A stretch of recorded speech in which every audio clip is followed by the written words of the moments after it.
Gentlemen, welcome back to the channel. I'm Babyface Pete. Today, as you read, we're going to be chambering this. Remember, these new old stock barrels come in short chambered. What does that mean exactly? Well, when you chamber a rifle, you typically have a go and a no-go gauge. The bolt should close snugly but comfortably on a go gauge, and it should not close on a no-go gauge. The problem with these is if you slip your go gauge in there, slip your bolt in, and try to close it, notice it won't close on the go gauge. So it means that the chamber is short. Come on out. There we go. Chamber is short ream. The round won't fit completely into it. That's all it is. So, what does that mean for us? We need to take our reamer. Take our reamer, run it through, cut it, clean the chips, test it. Run it in, cut it, clean the chips, test it. Until we get it perfect. Take this process very slow, especially if you're doing it for the first time ever. Don't go quick on this one.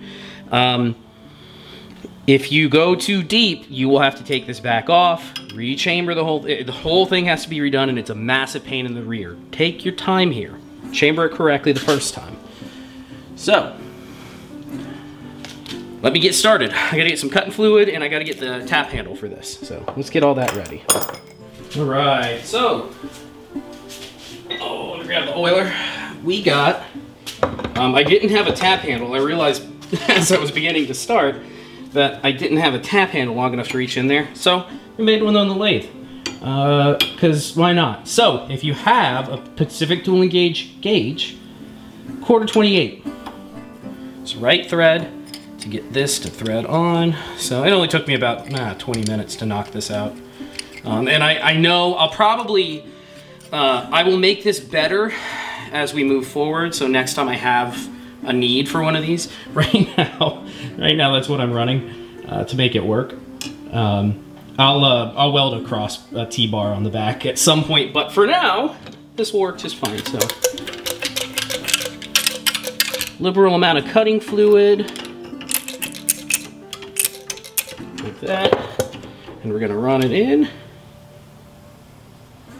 We're gonna take some light cuts at first, and you'll feel it cutting.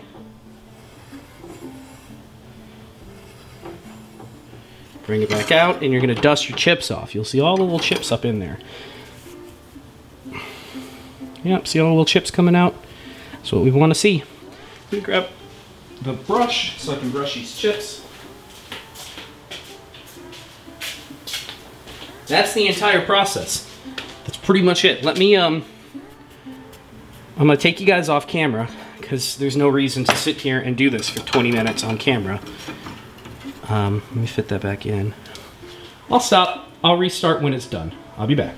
One thing I almost forgot to mention, before you go checking that chamber again, so remember, do this process very slowly and check the chamber repeatedly until you start getting close. Before you check the chamber again, make sure you clean it out. Make sure you get all the dust particles. You want all those metal chips out. So go ahead and scrub that out. Get all the dust out, and then we take our go gauge. So we got our go gauge, and it goes, and you'll see, not yet, not quite there yet.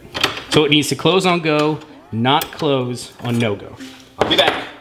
All right, gents, back at you. Last bit of chambering is pretty much done. I think the headspace is pretty close to set, so I'll show you what we got. Go gauge goes in, and I've already cleaned the chamber in the barrel, so you don't have to worry about that. Bolt goes in, closes very nicely, and has a hair. Not even, it barely moves. It doesn't move hardly at all. So I think we're good there. Let's go, and we will check the no-go gauge, 30-06 no-go, and it should not close on the no-go. In we go. And that's what we got. Doesn't close on the no-go. Closes very well nice and snug on the go. So that's what I want to see. Show you guys one more time on the go. So no go, you saw it didn't close. Go gauge goes in. Close. And it closes very smoothly and has no back and forth play. It moves a tiny bit up and down, which I think is just bolt to receiver wobble, but back and forth against the lugs, no play whatsoever. So that should be perfect. That is how you chamber a rifle barrel.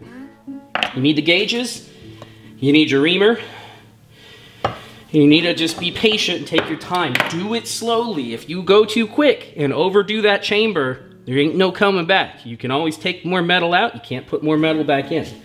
So, take your time and do it. It's not a big deal. You got it, guys. Next up, this is it. That's it. It's chambered. This right now could fire. I wouldn't want to, but if we put a 30-06 in there, close it up, and then hit the back with a nail or something, it could go boom, and it would be safe. Well, sort of safe. It's chambered correctly. Next, what we're going to do, we have all the small parts over here. I'm going to get the water bath good and hot again. Start degreasing all these water parts, all these parts in the water. We're going to build it up in the next video, and then we'll test fire it. So let me get cleaning on those small parts. I'll be back at you guys. See you on the next one.